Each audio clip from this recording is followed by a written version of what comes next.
guys, welcome to episode 6. This is with Manuel Chowdhury.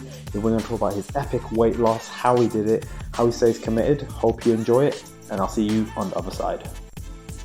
So, welcome to my show. I wanted to get you on for a while. Your dad, entrepreneur, fitness fanatic, over 82,000 followers on Instagram. And most importantly, you're my cousin. So I am. Well, it's a pleasure to be asked. Honestly, it's a pleasure to be on. I like what you're doing. I like the content, and that's not just because I favour you with your family. yeah. I think you send out some good messages. I like the way that you get your opinion across online. Yeah. So, like I said, when you asked me if I want to jump on it, it was a no-brainer. Appreciate it, man. Appreciate it. So, how's life? How you doing? Yeah, good. Like I said, most days apart from Sunday today, get nice and early. Yeah. I've kind of found that if you get a good routine, if you get a good structure in with the weightlifting, with the training, the diet, and stuff like that, everything else feels a lot easier. Yeah. Like the kids, the work pattern, everything just seems a lot easier. And how do you do it? Because like being a dad, a partner, looking after the whole household, and obviously you got help from your partner as well. Like, how do you manage to do that? I think that's the key thing. I think that we do work quite well in a partnership. I try to do what I can early. Try to do what I can late in the evening. So, like in terms of housework, I'm not going to lie, she does more housework than I do. Yeah. But she give me a list of chores. I'll make sure they're done. We try to involve the kids in that as well, because it sends a good message. And yeah, like I said, the balance isn't too hard when you're up early because you have so much extra time. Do you have a microphone by any chance? Because like when you're talking, it's like very like uh early Attitude Era The Rock. If not, it's fine. It's fine. We'll just work with it. I think I can alter the voice, so it's fine. It's fine. I can I can try turning off the headphones and see if that's any better. Try it. Let's see. Let's see Yeah. what. Oh, right. How's that? Oh, so much better. It sounds like you're on a microphone. Oh, sweet. Let's do it like that then. Yeah. So I was just asking you about how do you balance everything? So what is your routine? What was your routine like now? Or what is your routine like now? I get up at 4. Wow. Saturday I get up at 3. Um, and just like slowly get ready, take my pre-workout, take some creatine, go to the gym. Usually, most of the time I go to the gym on an empty stomach. Leg days, I tend to eat like some rice cakes with peanut butter, just a bit of good fat and good carbs and stuff like that. Yeah. And then I'm usually home from the gym by about 6:37, depending on if I'm training on my own or training with people. Yeah. And then, like I said, it's kind of helping out with the kids, doing whatever I need to do in the morning. I'm quite lucky that most of the work I do is from home as well. So, That's good. sometimes if we're watching something on TV in the evening, I can preload my emails and get a kind of good early start. And then, it's just kind of balancing work and kids throughout the day. Obviously, at the minute, 6 weeks holiday, so it's a bit harder. But yeah, it literally is just get up, go gym, get back, work, kids, family. Wow. Just squeezing in some food in between there. And like, how many hours of sleep do you get? Because me personally, I've tried the earliest I've tried is 5 a.m. and by the time it's 9 o'clock, I'm crashing. So I realized that didn't work for me. So and I know everyone's situation is different. So like, how's your sleeping? Like, because rest is So important, isn't it? yeah, so one of my friends was studying sleep at university, funny enough, and he told me this ages ago that it's not to do with the hours you sleep, it's the sleeping pattern that you have. So you either sleep in patterns of 3 or 4. So for me, 6 hours is 6 hours. I feel good. Like, I feel really good. If I'm not going to get 6 hours in terms of energy, just in the morning, 3 hours is going to be better for me than 4 hours will, because I sleep in cycles of 3. So 6 hours usually does me, and then once or twice a week I'll kind of have a bit of a lane. So my rest days I usually sleep for a bit longer. Oh, If for any reason, sometimes there are times where I get less than 6 hours, like I might get 5 hours or whatever, and I do feel like absolute garbage in the morning. yeah. And then, like I said, either I'll have a nap with Gray while I'm putting it down, or just have an earlier night. But similar to what you said, you know, crashing at 9, my time is around about 9 as well, and I'm crashing hard. Like, you know, you kind of sitting there and you just kind of feel yourself like dozing off. Yeah. If I put Gray to sleep, it's dangerous. Oh wow. Like I'm falling asleep. I'm definitely falling asleep. Yeah. But the go outweighs everything else. Like, yes, I do feel like crap, but nothing motivates me to get out of bed as much as I don't want to be fat anymore, you know? Like Yeah. the alarm goes off.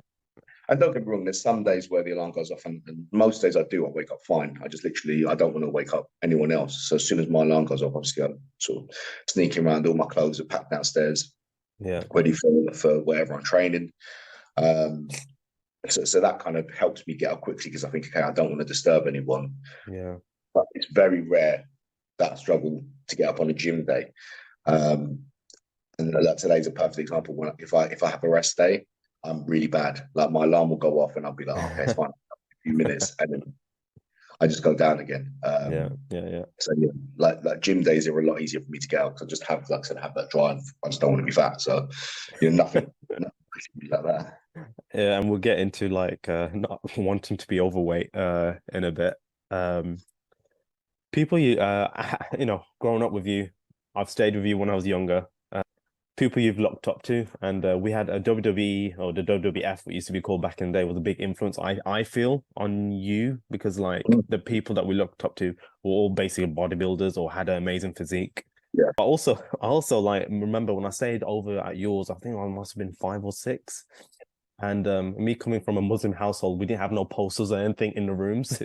When I came to yours, mate, there was posters of Lita, Chris yeah. Stratus, Stephanie McMahon, Mae Young, Fabulous Well, Moolah. I think the May Young is a bit of a stretch.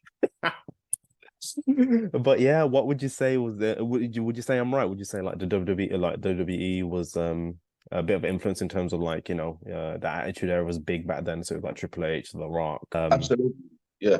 I think you see these people week in week out. You see the majority of them how good of shape they're in, um, and I think it does have an influence. And little things like I'll never forget. Obviously, I wasn't into training or nutrition or anything like that back then.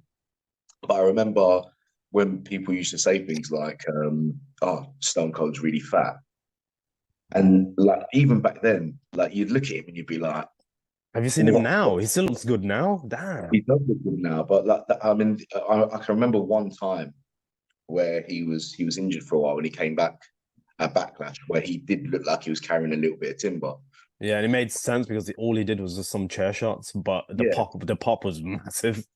But other than that, like that guy was when he was active, that guy was never fat. Like I'd kill for his body, like big, bulky. He wasn't like swimboard. Sorry, like he wasn't like a swimmer physique. He wasn't like ripped to pieces, but he was lean enough and like I Yeah, said, he, like he definitely had some definition on him. Like even like, and yeah, he's quite tall as well. He's 6'2", yeah. and I think you forget. they were saying that he was walking around at 250 pounds. So, Yeah, um, but even you could see like that he had some definition on him. yeah. So like to carry that weight at that height and running around, you know what I mean? And it was impressive, and like I said, I think that definitely had an impact. Um, I remember I was always, even though I wasn't a fan of them as wrestlers, I always really thought Billy Gunn was in good shape, really good shape, who still is in really good shape. I thought Edge, when he was younger, was very lean. He had a good build and stuff like that. And it does make a difference. I think, you're not watching it for that reason, but you do take it in. You watch it and you go, okay. And funny enough, it's only recently now, like obviously I don't watch wrestling anymore, but I still watch like a lot of documentaries and stuff like that.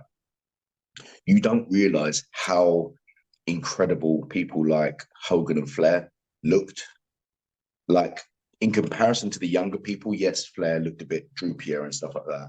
Yeah, But make no mistake, like he was in good shape, like yeah, for his age. And Hogan, I mean, Hogan's just, I mean, he was old at WrestleMania 18, but even then, like one incredible physique. And like I said, it's when you watch it for that reason, you don't really take that in, and you don't really appreciate it. It's when you watch it now and you're doing the work yourself. Yeah. You don't actually realize how much work they must put, how impressive they looked.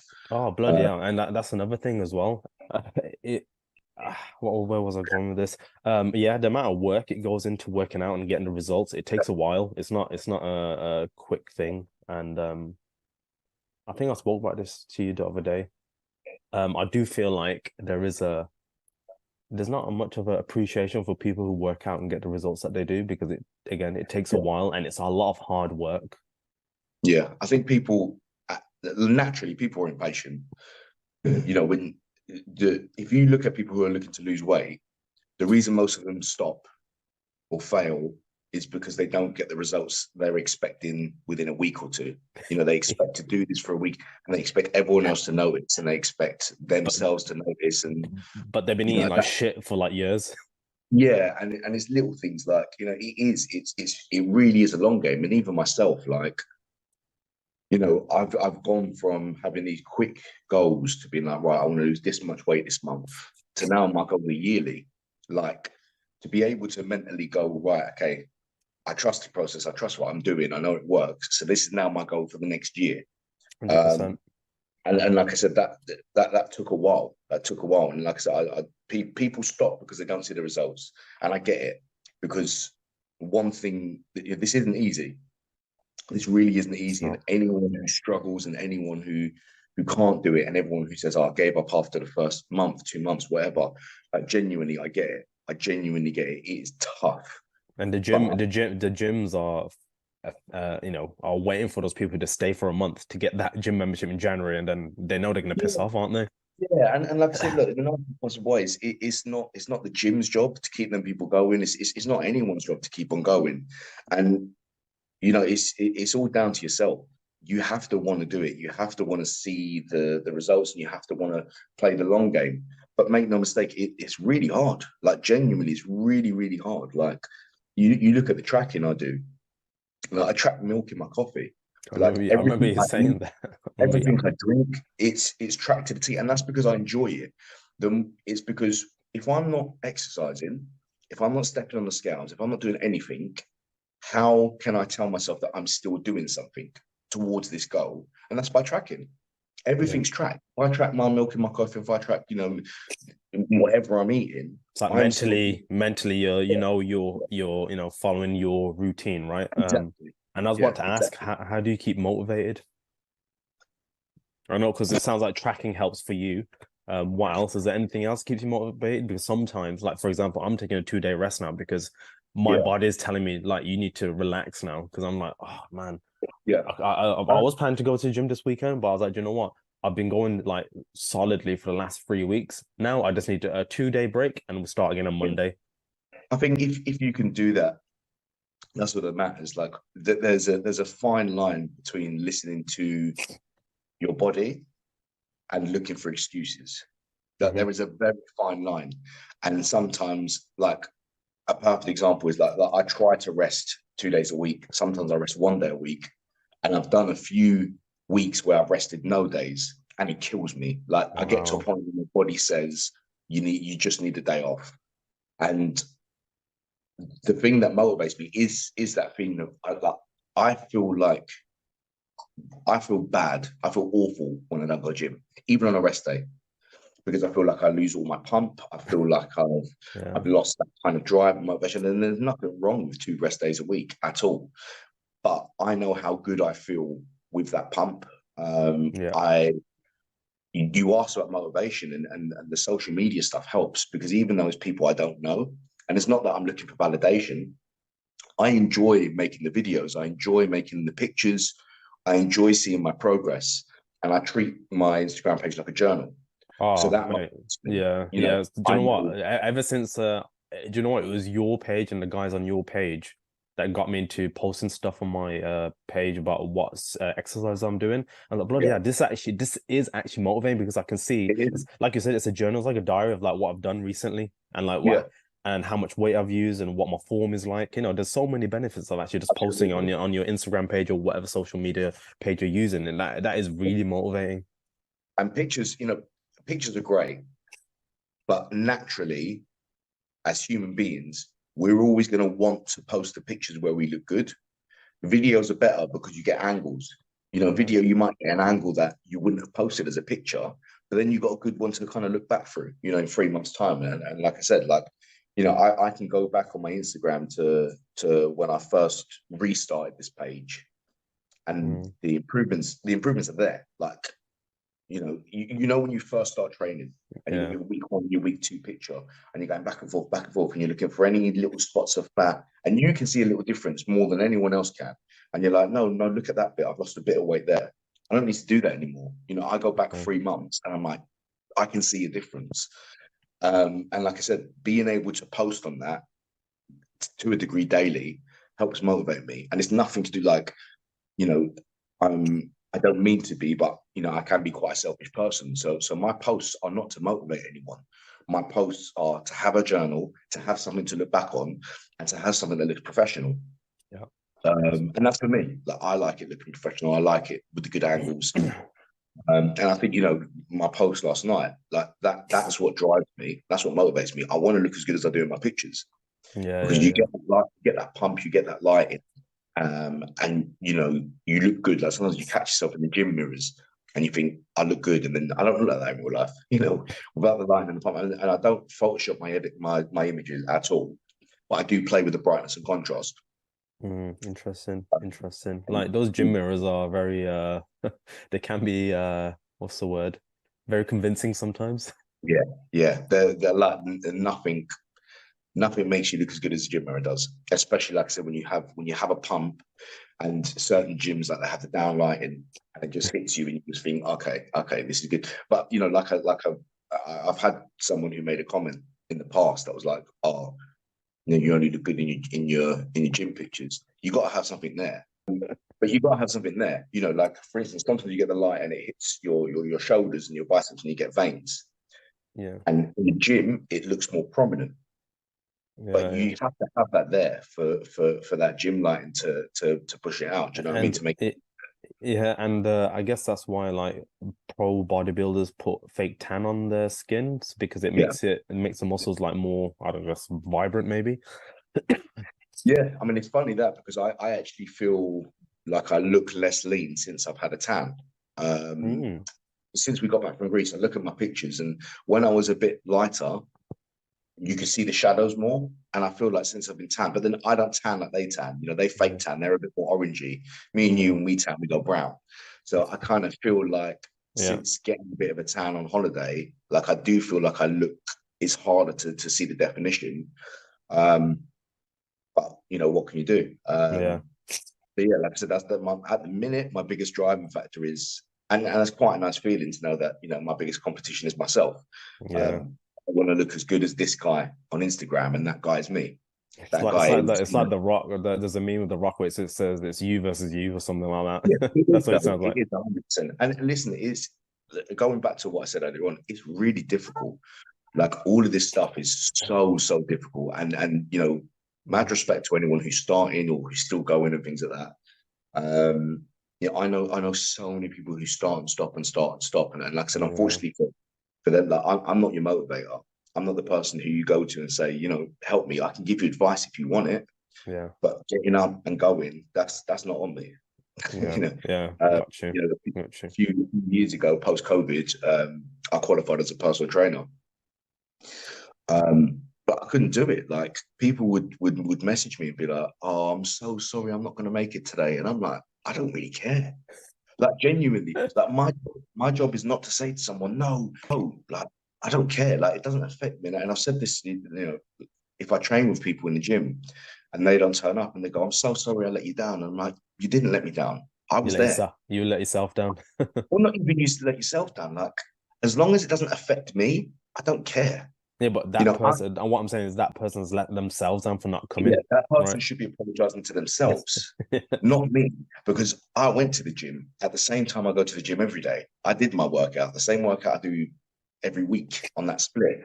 So I'm not that person that's, you know, the encourager, the motivator. Well, you know, I guess it depends on what they've hired you for. So if it's for a personal trainer to train you in the gym, that's one thing. But if they want a coach where they want to be motivated to wake me up in the morning, I guess that's another deal. Because absolutely, and that's a special kind of person. because people have hired me to be that coach, and it's like Yeah. I've texted them, said like I said to them, oh, so how's the meal plan going so far? And they said, oh, it hasn't. I was like, Yeah. right, okay. So I've asked the question, so what's the issue here? What's stopping from doing it? And I don't respond back. And like the thing is, I can't Yeah. help What do you you do? if you don't respond back. That's one thing. Yeah. And if you're not gonna meet me at the gym, that's another thing as well. So it's like, time is precious, and we've got other things and other clients to help as well. So we're not Yeah. gonna, we're And not, family. and family as well. So, and work, a day job as well. So we're not. One thing I don't think I've asked properly was like, why? Because I know you mentioned that it's because to lose weight, but is that the absolute answer why you go to the gym and work out, or like what Not is your? anymore. Not anymore. No. So why do you why do you work out, or why do you do what you do? So now, like I said, it's just like a yearly target, and I'm just obsessed with it. So early on, of course, it was to lose weight, and I have a theory, and I could be wrong, but I have a theory that when people decide to make a change and they want to start losing weight, I think for women it's about clothing sizes. They want to get into a smaller clothing size. I think for men they start off with I just want to lose a bit of weight, I just want to feel a bit healthier. But I think deep down inside, every man wants abs, every man wants muscles. You know what I mean? Like because it makes you feel good. Oh, And I truly 100%, and like I said, 100%. I could be wrong. I could be wrong, and I'm not. I don't want to stereotype anyone, but I think um, once a man starts losing a bit of weight, he wants more. He doesn't want to just lose weight. He then wants to put on a bit of muscle. He then wants to, get a bit of size. And for me, like my target this year is to try to see out the year like on a lean bulk. So like I said, I haven't stepped on the scales since getting back from holiday end of May. Yeah. I don't know what I weigh. I don't really care what I weigh. My soul, and this takes a long time to be comfortable with doing, but my soul measurement is veins, size and veins. Okay. I know that I'm doing something right because the more veins that come up, it means I'm getting leaner. Yeah. I'd like to think I'm kind of keeping the same sort of size. Food wise, that hasn't changed. Like if I told you I've been tracking now for nearly to the day, like nearly 2 years, I've not missed Wow. a day. That's crazy, Even man. on holiday, knowing even when I go over, I still track, and that's because I like to understand food. And the perfect example is when you have people making food and things like that, and they go, "Oh, I'm just gonna have something a little bit healthy, like a tuna mayo sandwich." Mayo's terrible. I love mayo, mate. I love mayonnaise. Mayo's Yeah. terrible. If you're in a deficit, if you're dieting, I'm not saying it's bad in moderation. What I'm saying is it's a waste of calories. Like instead of that mayo, you can It's eat more food, and that's what it comes down to. And yeah. we spoke about people starting diets and not finishing them off. The best, one of the best things I ever saw that really helped me, like insanely with my food control, was James Smith.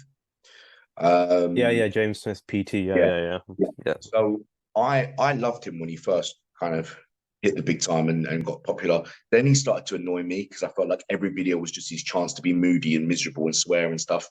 And then over time he got a bit better and he found a good balance. And now I really enjoy his stuff again. And he put up a video and he said, calories, you have to treat your calories like a bank. Yeah. So you got an That's enough. overdraft. You got an overdraft, and you can save. You can save money, and you got your overdraft. So if you're let's say you're eating 2,000 calories a day to lose a bit of weight, right? If you're eating 2,000 calories a day, and you're going out in 2 days, save the calories. Instead Hmm. of eating 2,000 calories a day, eat 1,700. That's 300, 300, 300. That's 900 calories extra you've got on the day. Now the problem with that is you have to account that the scales are going to go up, but it doesn't mean you've put on any weight. But if you can get into that habit where if you go over one day, it's fine. Bring it under the next day. As long as your weekly average is what it needs to be, you will lose weight. It does mean you have to change when you weigh, because if it's a day where you're overeating, then it's fine. You're going to under it the next day. The scales are going to say that you're heavier because you're going to click onto a bit of water for overeating. But once you can mentally accept that, it's the best way. And we sort of spoke about people starting and stopping. Let's say you got Sandra, right, starting a diet, going, "Oh, I've been really good. I've just eaten a bowl of cereal for breakfast. I've had a salad for lunch and a chicken wrap for dinner." And she does that for 3 days. And then she goes, messed up my diet. I had some biscuits and a packet of crisps. Yeah. I'll start again Monday. She was still in a deficit. I promise you, she was still in a deficit because she was under eating, slightly over. If you took her weekly average, she was on course. She was doing fine. And that's the thing, like people need to realize, for me, the easiest way to be flexible was to take weekly calories, not daily. And it allowed me to, if I indulge, if we're going out, it's fine, I'll make it back. And then what I do is, if by the end of the week, when I was weighing myself every week, if by the end of the week I was still losing weight, yeah, that's fine. I don't need to make back the calories anymore. I track them still, but I'm like, okay, so let's say I hold 800 calories and on weigh-in day, I'm where I need to be. Okay, forget about that 800 calories. We move on, we start again. And that's the thing. The most calories you burn in a day are neat calories, tidying up, walking around, things like that, things that you when you're moving all the time, right? Absolutely. So there is no way to know how many calories you're burning in a day. Like exactly, it's impossible. And as much as one thing I would always suggest to someone when starting out is get one of them watches, get a watch. Because it helps if it helps to make the most of these devices, I guess, right? Absolutely. I don't agree that they're not accurate by any means, but they give you an idea of, okay, I move more on this day. When I'm at work, I move more because I go and make a cup of tea. Are you getting like your steps in and stuff like that? Yeah, so for me at the minute, no. Because like I said, where I work from home more now, my steps are in and around the gym and things like that. And like I said, occasionally in the garden. But for me, it was very helpful in the early days to understand, okay, I'm burning this much in the gym, apparently. I'm burning this much outside of the gym. You think realistically, I maybe burn 400 to 600 calories in the gym. And then the next 6, 7, sometimes 800 calories I burn, it's all outside the gym. It's all just potting about home and doing stuff. And like I said, but you're still burning calories even after you're training. Yeah. And when you do cardio, do you do cardio? Because I've only seen you lift weights on your but it's like, even if you did do cardio, like what is it just being an image, a video of just riding a bike? Like, how would you even post that? I do zero cardio. And for me, I think cardio is very good for your heart. It's definitely good for your heart. Yeah. But people have this notion that to lose weight, you need to do loads of cardio. And if you did weight training for half an hour and a slow cycle for half an hour, in terms of calories, you'd burn more calories doing the weightlifting. So for weight loss, if that's your goal, let's forget about health for a second. Not that I'm saying it's not important. If your goal is weight loss, you also want to tone up and you also want a bit of muscle, you're better off spending your time weightlifting. Personally, I think the cardio is good for your health and good for your heart. Yeah. So like I said, like especially like if I'm bulking or leaning out, don't get me wrong, like I'll go for walks and things like that. That's my cardio. And it just comes down to what you enjoy. But you think back to the amount of times people have told you, I'm losing weight, or I want to lose weight. And they go to the gym and they do cardio for 2 hours. They don't eat that back. And that's why they don't stick to it. Because they will burn insane amounts in that first session doing cardio. They won't eat that back. And then 3 days in, they will feel like shit and they won't go. Feel like poop. And they won't go. But what I find interesting is I find it, especially females, they think it's just cardio to lose the weight, and then once they're done, they have lost the weight. I've seen it. They've lost the weight, and I get it. But it's like, why do they still have a belly? I'm just like, well, you haven't done no weight training at all.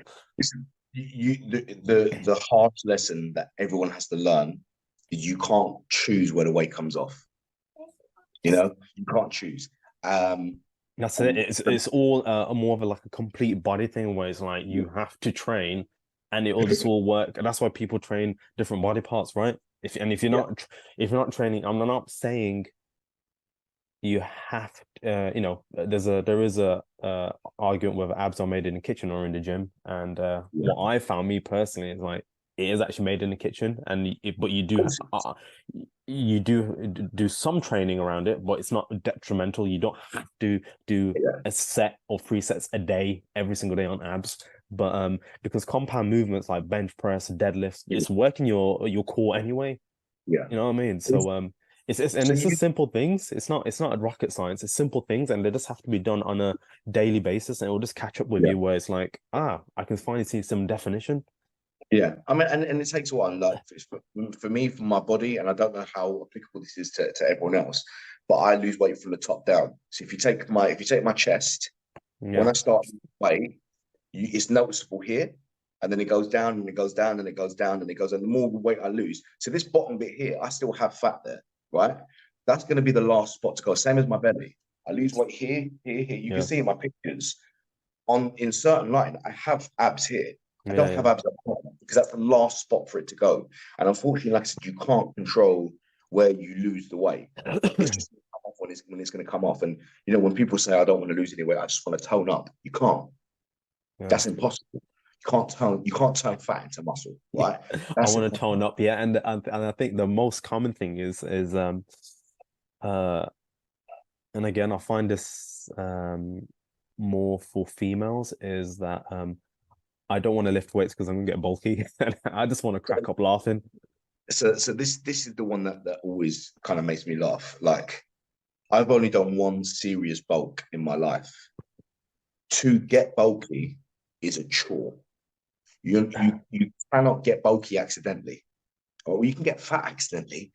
You can't get bulky accidentally. I promise you, when I was bulking, I the one night that sticks out in my memory, in my mind was I remember Chloe made a stew and it had sweet potato in it. And I was on 4,200 calories a day on a bulk. Yeah. And I remember I ate half my dinner and I was like struggling, right? But I had to finish them potatoes. So every time I went downstairs, I'd get a fork, I'd eat another potato, and she'd come down, and I'd be standing in the kitchen over this bowl, literally retching, like Wow. shoving down this potato. You're not accidentally going to get bulky. It's impossible. You need to overeat and train heavy to get bulky. Calorie surplus, right? Yeah, but listen, I think we're discounting how much of an impact social media has on people. Going back to the ab routines, you need to do this every day to get abs. It's popular. It looks fancy and it looks exciting. The amount of Mate, mainly men, the amount of videos I'm seeing on my Instagram of men going, do this to get these shoulders and they're doing dance moves. oh They're mate, doing it down up, and you're like, you don't do that. You bench to yeah, get that chest that you've got there. You eat well and you bench press. But listen, that's boring. yeah. Doing a video of going this is boring, and it doesn't appeal to women. It does That's not it. appeal It to does. women. It doesn't get the clicks. It doesn't get the views. And Exactly. going back to abs, like I've shown you images when I had abs, and like Yeah, I literally did 2 abs exercises a week. And yeah, how I got shredded was it was literally from the cardio, but yeah. obviously there's lifting involved as well. But I did cardio like twice a week, high intense, and that's it. You're Um, better off if you want abs, and you're a bigger set lad or ladette. If you want abs, you're better set using your time to do cardio than sit ups. And I'll tell you who told me that. Simeon Panda, who is I went to college with him. oh wow. Love genuinely, still now, lovely guy. Still occasionally speaks to me, which I find When did you see him last, or speak to him last then? when he had his baby, which was a year ago. Oh But wow. when I started losing weight, and this is before he got massive, massive, massive, massive.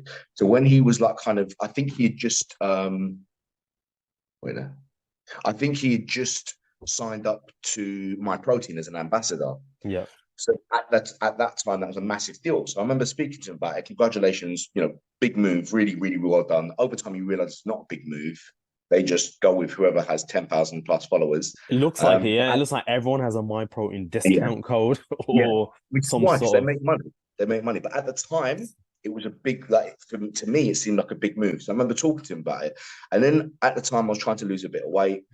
And I said to him, like, what's the best stomach exercises? And he was like, what's your aim?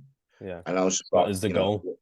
yeah. And I was like, eventually, I'd love to have abs. And he said, you're better off spending your time doing cardio than you are doing abs, because you're going to see the less fat you have on your stomach, You're going to see the abs you already have there. Yeah. And Yeah. he Yeah. said to me, start doing abs when you can see your abs. He said, because training abs gets the muscles bigger and more defined. Yeah. If you can't see them, everyone has abs. That's right. Everyone has abs. Everyone does have abs. And so is that what you've been doing then? Or you're planning to do? Okay, so I aim to do abs twice a week. Maybe I'll do it once a week. And that's only because I'm actually trying to strengthen the ab muscles. But any leanness I have around my stomach, any visible abs I do have, are not down to ab work. They're all down to weight loss. They're all down to calorie control. Like you said, abs are made in the kitchen. I can hand on my heart say to you this year, maybe I've done 5, 6 ab workouts. Okay, fair enough. Genuine. It's Yeah, all yeah. down. They're made in the kitchen. They're made with the diet. And for me personally, if you want strong abdominal muscles, sure, do an ab workout once, twice, 3 times a week, whatever. If you want strong muscles in your core. Otherwise, like I said, for me, it was I waited until they were starting to become visible, and then I started training. And you did that without doing any weight training on your abs anyway. That's what you're saying, right? Yeah. So you could see the outline. Yeah. Of the abs before I was ever doing any ab workouts. Cool. It's a diet, 100%. It's and it's like you sort of mentioned, the compound movements. I love my compound movements. I make sure they're in my workouts no matter what. See, I'm not the better, so I'm not a fan of deadlifts. Because I've been injured doing a deadlift, and it just put me on. And it's like I said, I'm not for what I would never discount anything that anyone else does, because I'm a firm believer in you do what keeps you going, right? Yeah. So if you're someone, I know people, I don't like leg day, and I make a lot of jokes about that on my Instagram. No one likes leg day, mate.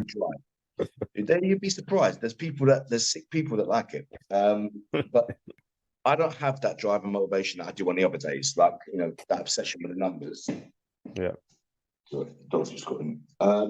So like for me, like on chest day, I want to know how much I can bench. On back and bicep day, I want to know how much I can pull down. I want to know how much I can curl. I want to feel that burn and pump. that.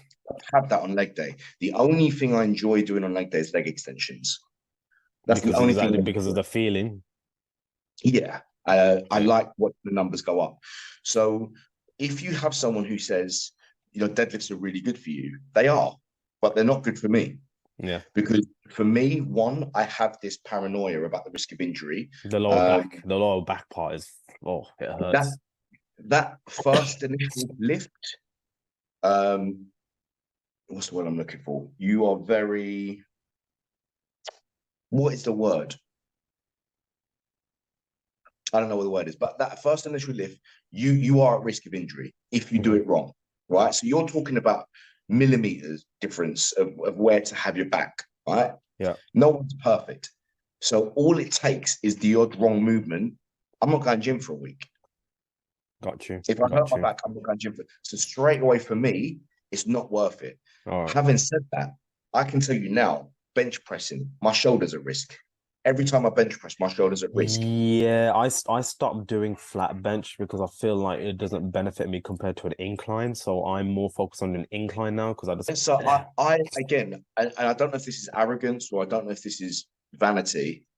I like flat because I can get good numbers. I can get better numbers on my flat than I can my incline. It'll definitely make you stronger, and there's definitely a benefit from doing it. Yeah, so I usually do flat bench and incline dumbbell. But if, like I said, there's a risk of injury to that. So if people don't want to do that, I get it. I know a guy who will only dumbbell press. And when you ask him why, he says it's more control, you get a better range of motion, and my shoulders at less risk because I can tuck my elbows in. Yeah, so yeah, definitely. That's up to him. That's up to him. And the one thing that I cannot stand, and it just seems to mainly be fitness, is everyone's an expert. Everyone's an expert, right? And you get people that will tell you you're doing this wrong, you're doing that wrong. I mean, I said it to one of my friends the other day. I think it's a sign of the times, and I think it shows you how vile the fitness industry can be, that the most popular videos on Instagram at the moment are people telling you what you're doing wrong. Like, where's the to me that's negative. There's the Yeah, where's the positivity? Where's the like for me, I don't care if people are doing something wrong because, like I said, it's not my job. If yeah. someone asks, and this is the key It's factor, if someone asks me, I'm yeah, yours. same. So Genuinely, I'm yours. back in like years ago, I used to be like that, but now I was like, and I spoke to one of my mentors, and he was just like, he's now in a situation where if rather than giving his opinion, he only gives the opinion if people ask. And I was like, do you know what? That's such a better, good way to go Yeah, about it. Because back in the day, I used to be like talking about nutrition this, nutrition that. yeah. Oh, it should be eating this, it shouldn't be eating that. But then I realized no one actually really cares. No, listen, No one really actually really cares. no, people Oh, only care when they've asked, that's and right. It's true, 100%. And I now mentioned at the beginning. that's how I do Yeah, things now. Let's just move on because we've been talking about training quite a bit. Joe Aesthetics now. He passed away recently.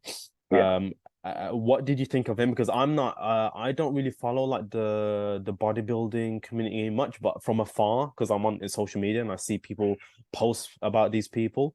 So, Yeah. what did you think of him, and what do you think? What do you know? What happened to him? He was one of my favorite influences just because I think he had a great personality.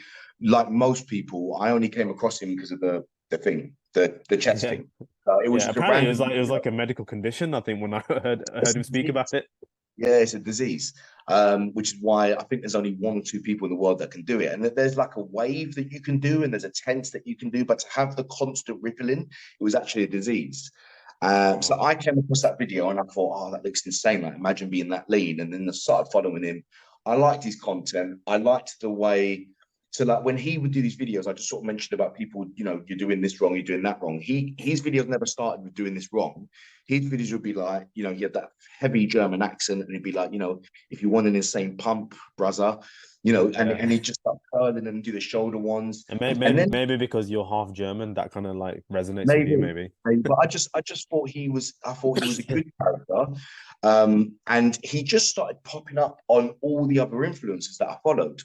So no Dizel, I think his name's pronounced, massive South African guy. Oh, Really, him. Yeah, yeah, I like him. His his content is brilliant. he comes out with positive messages compared to Absolutely. like I've never seen anyone else be so positive in what they're Yeah. talking about. And like when you watch a video, oh, that's a really nice thing to say, actually. Yeah. He's a very like his videos for me, they resonate more. I think they send the right message. And then he started doing stuff with Joe Linda. And then it was weird because the week he died, or the week before he died, the 2 weeks before he died, he was everywhere. He was everywhere. So I'm a big fan of Bradley Martin, Yeah, yeah, I and like he's on him. Real Talk with Bradley Martin. He's just every influencer. He's there. Yeah. And then obviously he died, and I think he actually said to Bradley Martin that his biggest fear was dying young, because he said, like, I've got this muscle disease and the heart's a muscle. And you think, okay, like a part of me, as much as they say it was an aneurysm and it was shock, I just find it a bit suspicious that he did so much in the 2 weeks before he died. Like it's almost like he crammed everything in, knowing something was Oh, going to happen. And I could that's be wrong. interesting because he had a brain aneurysm. That's what it Yeah, said here. I'm just looking at what I sent you a couple of weeks ago, which is basically like a high blood pressure in the brain, basically. yeah. And And it makes you wonder like weightlifting is good for your health, but is it? Yeah, it's not the whole picture. yeah, It's not, there's a stress that's in, and that's what I do. This is why I do what I do. Balancing yeah. stress, what you eat. Change his mind.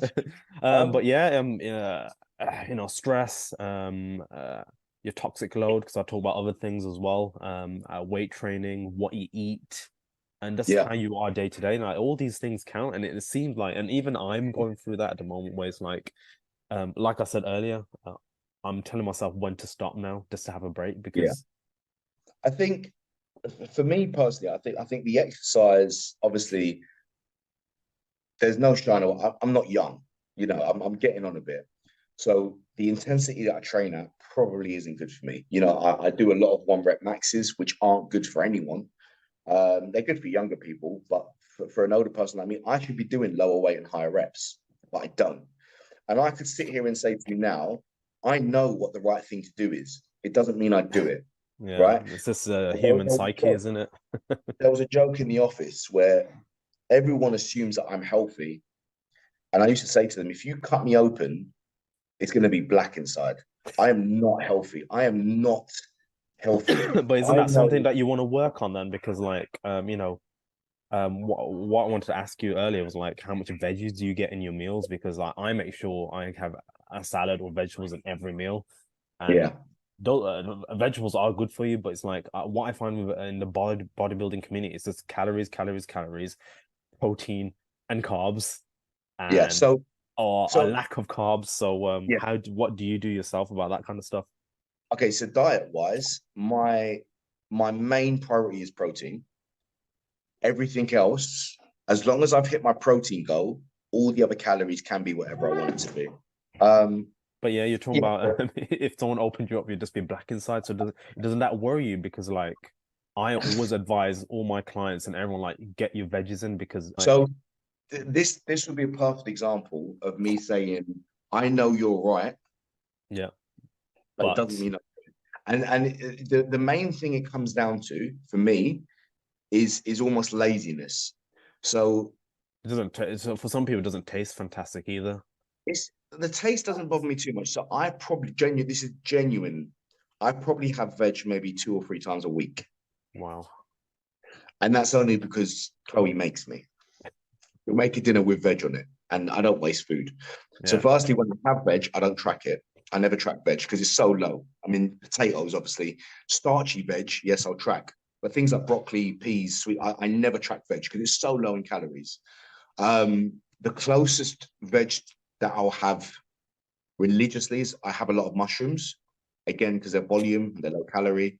I don't mind vegetable, and this the misconception. Like I like cabbage, Yeah. a lot. I like onions. I like peppers. I don't mind them. I am very. I need things to be simple. So my Got you. my food is the whole chicken and rice thing. I'm not eating chicken and rice. So the whole chicken and rice thing, the chicken and rice thing for me is convenience. Like Yeah. to bang a chicken breast in the oven and then Yeah. put in some microwave rice and do that 3, 4 times and then have it all in the fridge ready to eat. That's easy. But what about And like getting fiber down you just to get that ease of digestion? Like you know, one of the benefits of having vegetables and salads and all these different colors yeah, is like having enough enzymes to break down that food in your gut so you can be ready for the next meal. But so like, digestion wise, like I make jokes and I sort of tell people I have a very healthy digestive system to the point where if I eat something, like I I cannot remember I cannot remember the last time I haven't gone for a poo in a day. Like I'm no, never. well, at least It's that much. That's good. That's good. like it's healthy and in terms of volume, in terms of routine, it's very healthy. I know everything you're saying is right. Doesn't mean I'm going to do it. Again, And exactly. this is Yes, the what you thing. said earlier. Yeah. So like when people talk about my diet and they assume that I must be really healthy, I'm not. I'm just really good at counting. Um, someone came around the other day and was making jokes about me eating like 3 big dairy milk cookies. Oh wow. But what they don't realize is I will have chicken and rice for breakfast and I will have chicken and rice for lunch. Because It it doesn't bother works. me. It It's, works. it's fuel. But what that Yeah. does mean is then I have flexibility for dinner. Then I can have, within reason, a more exciting dinner. So for Yeah. me, it's all about what's easy. So going back to the veg and stuff like that, yes, Chloe will make an effort to usually do veg with dinner. Yeah. But sometimes she makes the mistake of asking me if I want any veg, and I'm like, no, I'm good, thank you, because it's numbers to me. Like all Yeah. I actually care about is the protein, and I know that's wrong, and I know over time, I may suffer, so I will make more of an effort to get veg in, but it's just not. It's fuel, like the You're stuff I put in my literally body. seeing everything as energy, just a basic Absolutely. calorie, Yeah, right? absolutely. And this is the thing. Like I know full well when you eat veg, you feel better. It takes a while. And this is the mistake people make. They eat veg and then wonder, well, I still feel like crap the next day. That's because you've done nothing. It takes a while. It all takes a while, man. Yeah, okay, that's cool. Cool. Need to move on because I've got quite a few points to talk before we finish. Yeah. You see, I asked you to send me some of your photos. I'm just gonna look over them. Like bloody hell, mate. How much did you Yeah. weigh at your most heaviest? I think I was just over 18 stone. Oh, 18 stone. Okay. Yeah. Wow. Yeah, because when I was talking to someone else that I'm gonna have a podcast with you about your journey and like that same starting that journey, but he's just finding it Yeah. difficult to he's finding it difficult to be consistent with it. And when I showed him Yeah. pictures of how you used to look and how you look now, he could not believe it. I was Yeah. like, mate, it's all about consistency and just watch what you Absolutely. eat. And patience. Yeah, it's a Consistency lot and of patience. patience, and that's the thing. Yeah. It's like again, we talked about this earlier. Not everyone has patience. Not everyone wants it a quick fix because we live in a Yeah. convenient world. But the thing is, again, if you're eating like shit over a long period of time, then what do you expect? It's gonna Yeah. take time for you to recover and get back to how you want it to be. But mate, oh my God, look at these photos, man. My God, I mean, I was you chunky, you, man. you you look happy Chunky. though. I must say, you look happy. Yeah, I was happy because I was eating whatever I wanted, and I think one of the most frustrating things for me is my appetite hasn't changed. Like when people lose weight in their stomach shrinks and stuff like that, my stomach hasn't shrunk. Like you put an extra large pizza in front of me, I can eat it. Yeah, same. So I'm the same it thing. is genuinely it's restriction for me. I have to not eat it, and I'm one of them people that if I'm going to struggle with that food, get it away from me. You know God, what I mean? Like mate. take it. Like I don't want it in front of me. Wow, I'm just And looking at that's these photos, mate. Oh my gosh. 18 stone, right? yeah, 18. Like I was a big lad, man. I was a big lad. Wow. Wow. And you're right for me posting these photos up. No, do you think? Yeah. Okay, so what I wanted to ask is like, so what did you do to lose it? It was a case of what tracking what we just spoke about that. You've tracked what you ate and just being consistent. Did you have any supplements with those along the way, or is it literally just tracking? Um, You give me so okay, a smile when I said that. And why is that? yeah. Okay, so creatine is very Okay. important. Yeah. Creatine What and is that? What whey. is that for the weight loss or when you were training? Because people use creatine for different reasons. I always use it for training because I heard it saturates the muscle, gives it a harder appearance. Hey guys, just a little heads up for the next part of this podcast. I had no idea what he's about to say was gonna be said. I didn't know that he was on that stuff, and just to let you guys know, it's not what I promote, it's not what this page is about, but this is his journey, his story. So just keep that in mind. From last year, June, I got obsessed with, well, not even last year, June, last year, January. I became obsessed with looking into anabolics, into steroids, into Oh, really? Okay. Well, these. it doesn't surprise me because only because growing up with you, looking Yeah, at like wrestlers who had amazing physiques, and then yeah, once you find out that they were on gear, it's like all of them. Yeah, all of them. yeah, And literally all of all of them. them. Like there's Yeah, I think nowadays it's a bit different because as you can see they're a bit smaller now, and there's a reason for that is they because are. But there's not there's all of so many them, but ways still around it. some of them. There's some There's of so them. many ways around it, though. Yeah, They can say that they've lost their clean. sex drive and they can get put on testosterone. There's so many ways around it. So I got obsessed, and one thing that I do very well is research. I like to get obsessed with things like the tracking, like the training, like everything. I enjoy being obsessed over something. So when I started reading about anabolics and the benefits and stuff like that, it was very hard. I mean, you think about weight training. I mean, that's a minefield. Everyone's an expert. Everyone's telling you, well, first cycle do this, first cycle do that. Everyone is an expert. And I've done going into workouts. So when we talk about weight training, I've done so many different ones with like, and you get Yeah, different like effect or different gains yeah, from it, I guess sometimes. But in terms of like you're talking about steroids, right? So you're yeah. talking about right. Yeah, I can imagine it's like a minefield because everyone's It's a using something different. minefield, Like, man. so how It's many a different things minefield. are there out there then? Like, I think I've heard of tren, there's testosterone, Yeah. GH, growth hormone.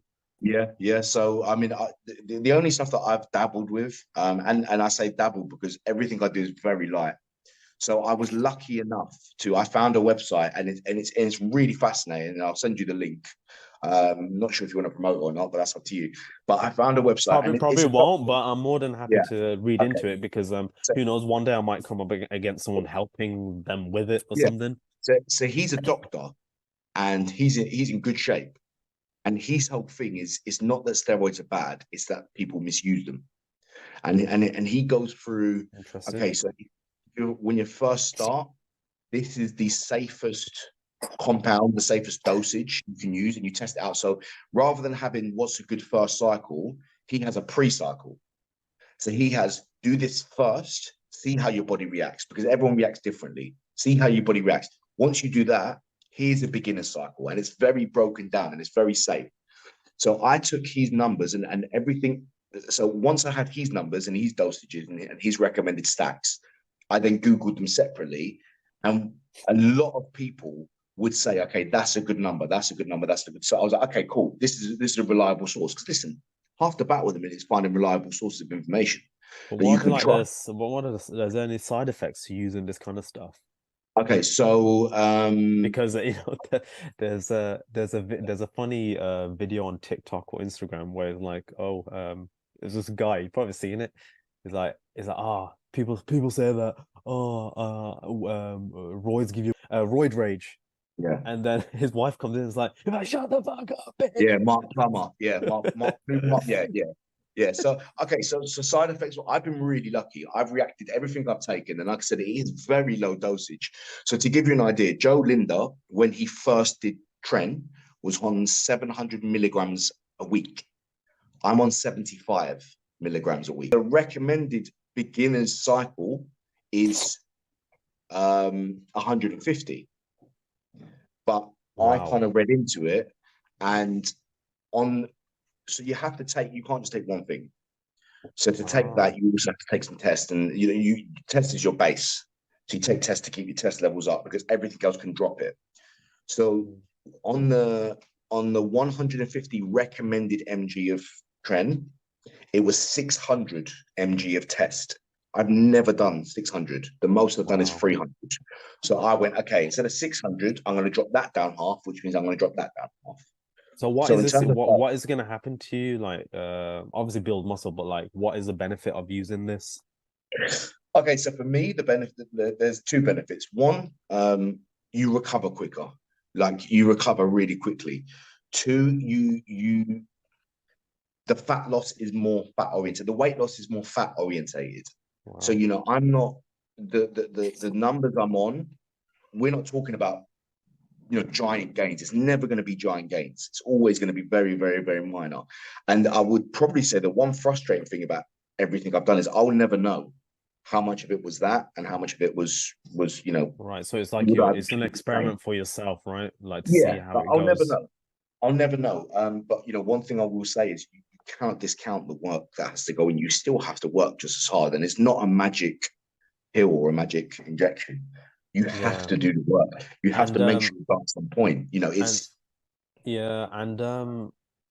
what about the long-term side effects? That you talk about the side effects that are instant, you're not feeling anything, but like what do they say about the long-term? Like, because look how what happened to Joe Aesthetics. Like he had a blood pressure in the brain. So I mean, long-term, as long as like I think I've been quite good that I have large gaps. So you think I started doing this last year, June?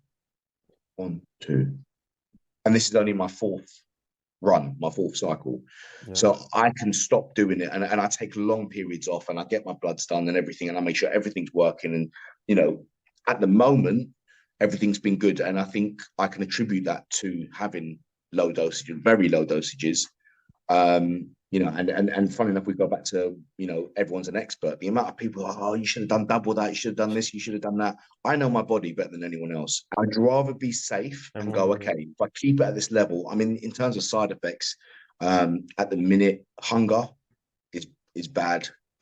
Night sweats, but that's it.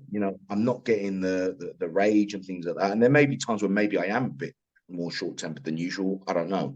But it's funny though, because like the amount of sleep that you're getting, like me personally, I've noticed that I am so snappy when I don't get enough sleep. So it's like, but it's sleep, it's water. It's people discount how important water is. I drink about 6 liters of water a day, and it makes a difference, and that makes you feel good. You talk about the vegetables and stuff like that, and you're 100% right. Hydration is a big thing as well. Yeah, I forgot to mention that. Like 60% of your body is water. So I know when I haven't drunk enough water, I feel groggy. So in terms of side effects, like I said, at the minute, everything has different side effects. So I don't know how you drink London tap water, by the way. Blech. it's awful.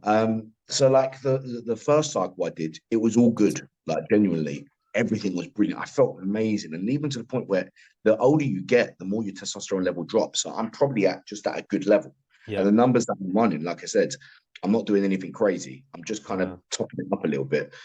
So the first thing I did was test and VAR. So VAR is a very good fat burning compound, but it drops your testosterone. So if that drops it, you then take the testosterone to rise it, right? So, hold on, why are you taking the first thing then? What's the point of taking the one that drops the testosterone? So when you lose weight, you tend to keep muscle. You tend to just strip fat more. Oh, it's like a fat burner, basically, right? Yeah, but you know, one that actually works, like one that's fashionable. Like it's a very. I got along very well with VAR and test. The second one I did was Dianabol and test. That was for bulking. So that one I was getting really painful pumps. So if I'd be in the gym curling, like I'd have to stop. Like it really, really, really hurt. Wow. But other than that, I was okay. I was very watery. Like you cling onto a lot of water. You look massive in clothes, but you look a bit spongy, not in clothes. But it was good for bulking. Good for bulking. Before we finish up on this topic, how do you administer this kind of stuff? So you can take it all orally. So you can take it orally, but taking it orally can affect your liver. So I take liver supplements anyway, along with it. Liver supplements, like what? Yeah, milk thistle. Yeah, I don't know what it does. I just read that it's good to take. No, it's really good for detoxing liver. Yeah, it's a like a herbal supplement, and I promote using milk thistle as well. It's really good. So I take when I'm running something and I'm taking something orally, I'll use milk thistle. The test and the trend is injections. Which the first one is scary, but they're all right. Like I use an insulin needle, so it's very small. It doesn't hurt. But there's been times where like I can't administer it in my butt cheek, so I have to administer it in my quad, and that is awful. Injections, like it's awful. But you know, you do what you do on the session planning. Interesting. I think maybe with the next podcast we do, let's see and get an update on how you're feeling with that kind of stuff. I think it'll be interesting. The one thing I'd say is like, I know we sort of need to move on, but I would never promote this. You know, this was my curiosity, and we're talking about 7 months of research before I had the guts to do it. People will do it, and the only thing I would say is, if you really are going to do it, get your bloods done, be safe, and this is the ultimate one: do not listen to anyone. Like this is a big decision to make, unless it's a doctor, right? This is my point. Find a reliable source. And your reliable source isn't the most muscly guy in the gym, because you don't know what's going on inside. Oh yeah, 100%. If Joe Linder came up to me in the gym and said, "Oh yeah, do this because it's safe," I'd look at him and be like, "He knows what he's doing," and then aneurysm. And I think that's the issue of influencers. Doing it the wrong way of influencing. Yeah, interesting. You can get professionals. You can get professional coaches that are there to do your bloods and go, okay, let's try this at a safe level. So if you're gonna do it, be safe. Like, I cannot stress enough, make sure you're safe. Yeah, 100%. And talking about 100%, let's talk about 100% minimum. What is 100% minimum? And like, I've seen like some people involved in your group. Who are they? So like, what is that? If you could just like summarize it in like a minute, 2 minutes. Yeah. So it started off as a clothing brand. It stopped being a clothing brand, just became a brand in itself. It's just that page picked up a lot of traction. In terms of other people doing it, one of the guys I went gym with said, "I like it. It sounds cool. Can I put it in my name?" And I was like, "Yeah, sure." But you know, it's not a movement or anything like that. It's just, it sounds cool. You know, give it 100% minimum. Give it everything you got. And I can see the NWO from WWE influences on the t-shirts, which is quite So cool. I had to keep changing that. I had to keep changing that because it looked too NWO. So over time, it got a bit softer and softer, and the lines got different, but it was blatantly influenced by the NWO. And I remember one time in the gym, some guy came up to me and went, "I thought that was an NWO t-shirt," and I was like, "Yeah, that's because I stole it. I literally stole the logo." But yeah, it's not a brand anymore. It's not t-shirts anymore. It's just a cool name, and it's just a reminder. Like I said, I used to use it as a moniker for the personal training, for the clothing, for everything. But it's just a little bit of a message, man. Whatever you do, give it everything you got. And that doesn't mean go into failure, go into you can't walk, go into your sore. You know if you've had a good workout, you know if you've been good in your diet. Just give it everything you got. You know what I mean? Cool. And who is involved in? Because there's quite a few, and I feel like there's been new additions along the way. So I mean, at the minute, it's just me and Arms 100, who is a very, very good friend of mine. We started this journey together. We used to play a lot of Call of Duty online. We both got really, really overweight, which happened to a lot of people. We both planned on having a conversation on New Year's Day about how we didn't want to play much anymore. We wanted And to start. he's looking good as well. Like, I'm looking at He his looks page right now. incredible. He looks He looks really good. nothing pushes me like him. Look at the chest separation, mate. Bloody hell. His progress is incredible and 100% natural. You know, he genuinely is incredible. Genuinely Amazing. incredible. Do you know what? So If you could let him know, I'm interested in having a podcast with him as well. absolutely. See what he says. But yeah, in terms of the movement, like I said, it's not a brand. We're not building anything. We just like the way it sounds. Like that. Okay, because we've got 4 minutes. Free tips for weight loss. What's your best free tips for weight loss? Focus on the food more than anything else. Don't worry about the gym. Focus on the food more than anything else. Gym wise, just go. So if you have a choice between, oh, I'm not going to get an hour there, go for half an hour, go for 15, 20 minutes. The food is the most important thing early on. You need to develop a relationship with your food. You need to develop a relationship with your diet. That needs to be the main focus. Okay. In terms of the gym, if you're going to miss the gym, go for a walk, do something, but focus on the food. Okay, so first would be food. Second would be movement or some sort of gym work. What's the third one? The third one will be patient, man. Be patient and don't be influenced. Like, to a degree, when you're new to this, you need to turn to others for advice and things like